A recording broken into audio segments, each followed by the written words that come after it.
Hello students, reliable classes में आपका स्वागत है। आज से हम स्टार्ट कर रहे हैं एमएस एक्सेल।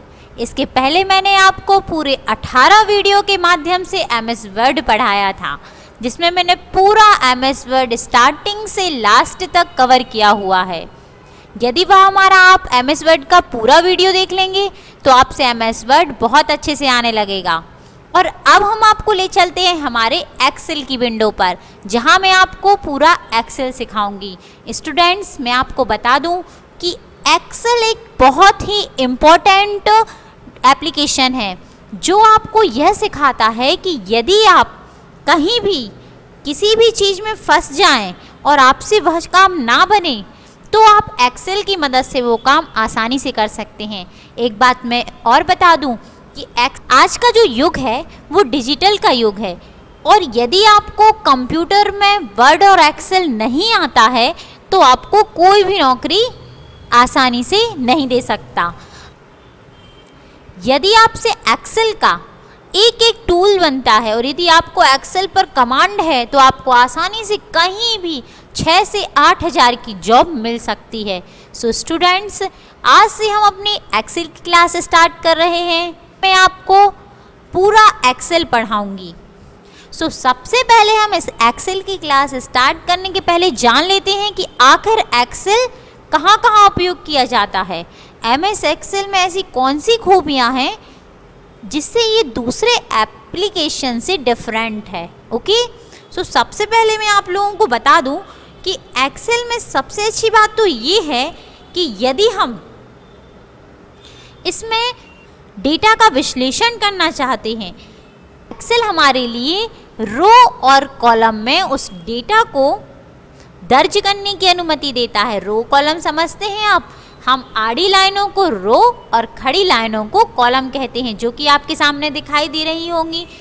और इसका जो एक एक बॉक्स है इसको सेल कहा जाता है, जो मैं आपको बहुत अच्छे से डिटेल में बताऊंगी। ओके, नेक्स्ट जान लेते हैं कि यह और क्या काम कर सकता है।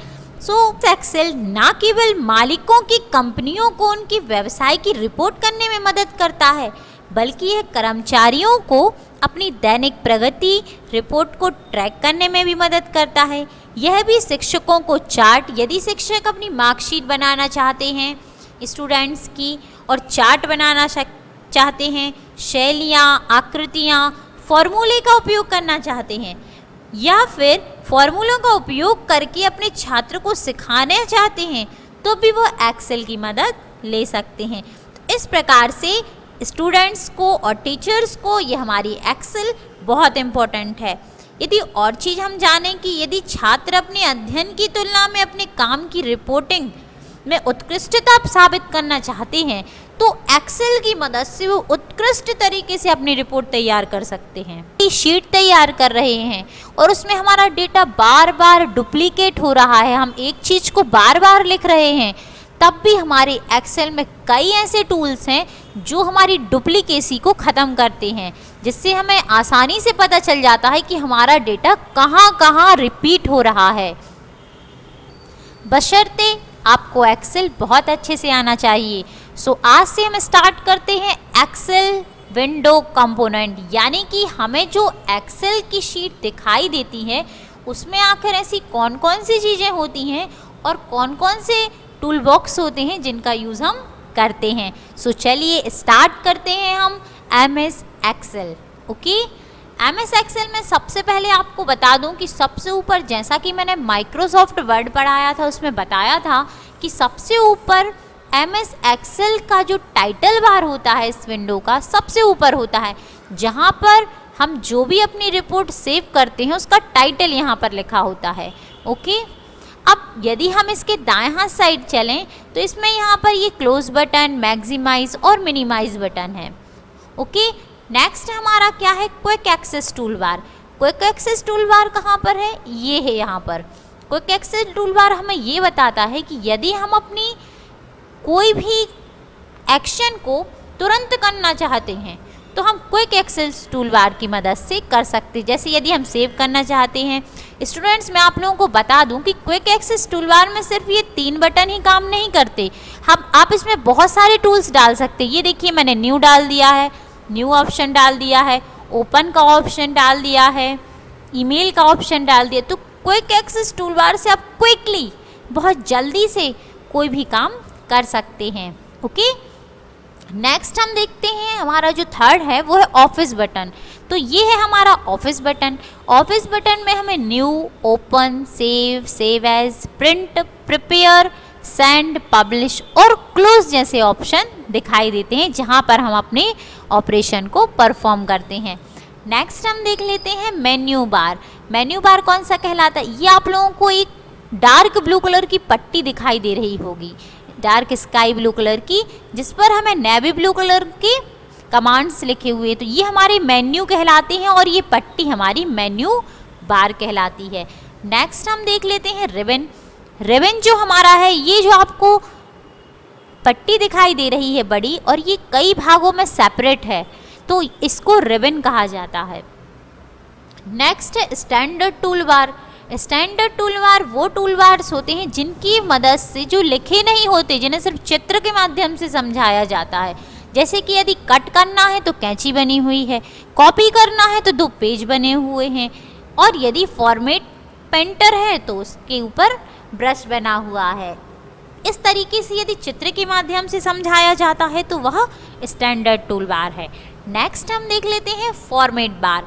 फॉर्मेट बार का मतलब होता है चेंज करना। यदि हम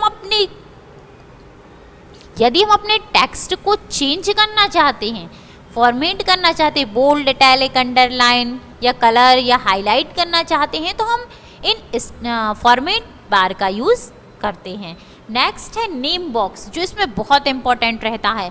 नेम बॉक्स ये कहलाता है, जैसे ये B15 लिखा है, यानी कि इसमें B क्या है? हमारे कॉलम का नेम है। मैंने आपको बताया था ना, खड़ी लाइनों को इसमें कॉलम और आड़ी लाइनों को रो कहा जाता है। तो ये देखिए 15 ये हाईलाइट हो रहा है और 15 यहाँ भी लिखा है, और B हमारा कॉलम है, यानी इसका नाम क्या हो गया? ये इस बॉक्स का नाम क्या हुआ? B15। नेक्स्ट देख लेते हैं हमारा फॉर्मूला बार। फॉर्मूला बार कहाँ है? ये FX जो दिखाई दे रहा है, ये हमारा फॉर्मूला बार है। यहाँ पे हम जो भी अपने एक्सेल सीट में जो भी फॉर्मूला अप्लाई करेंगे, वो फॉर्मूला हमें यहाँ पर दिखाई देता है। नेक्स्ट जो है हमारा वो है रो हेडिंग। तो आप लोगों को बता दूं कि हमारी जो ये आप लोगों को 1 से लेके, और हमें नहीं पता ये कितनी है, लेकिन हम ये आपको बता सकते हैं कि इसमें कितनी रो होंगी और कितने कॉलम होंगे। तो ये हमारे जो 1 2 3 4 5 6 लिखा है, ये रो हेडिंग कहलाती हैं, और जो हमारे ABCD EFGH लिखा है वो हमारा कॉलम हेडिंग कहलाती है। अब आप लोग सोच रहे होंगे कि इसमें रो हेडिंग और कॉलम हेडिंग तो है, आखिर इसमें कितनी रो और कितने कॉलम रहते होंगे? तो ऐसा नहीं रहता कि इसमें A से Z तक ही कॉलम रहते हैं या 1 से लेके 100 तक ही रो रहती हैं। इसमें बहुत सारे रो और बहुत सारे कॉलम होते हैं। तो मैं आप लोगों को एक बहुत ही आसान तरीका बताती हूँ रो और कॉलम को पता करने का, जो शायद ही आपको किसी ने बताया होगा। तो हम जान लेते हैं।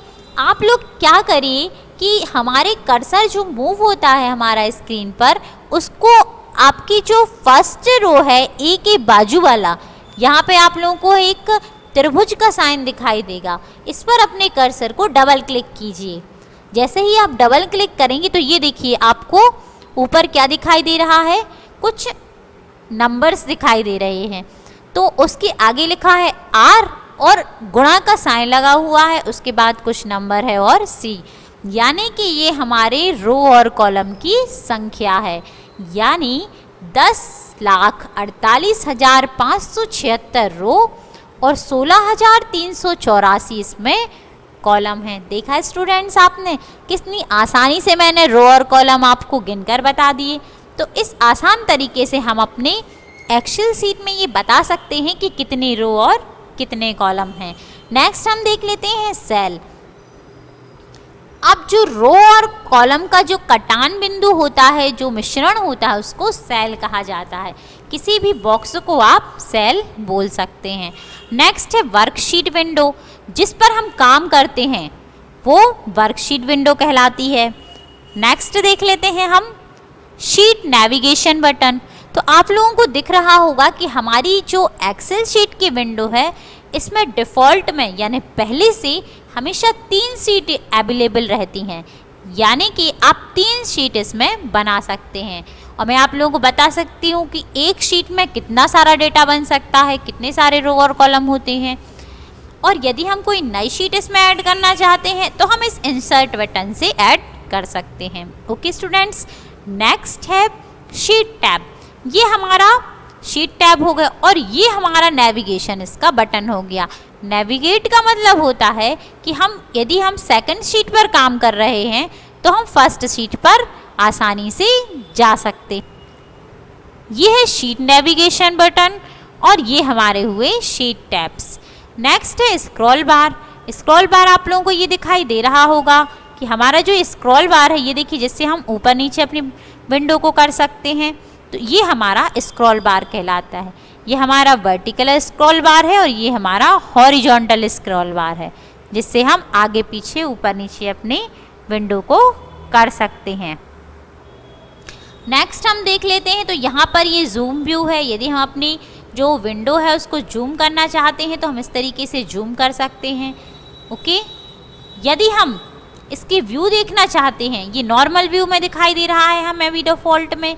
ये हमारा पेज लेआउट व्यू है, हमारा पेज ब्रेक प्रीव्यू है। इसको क्लिक करने से हमारा पेज 2 भागों में बट जाएगा।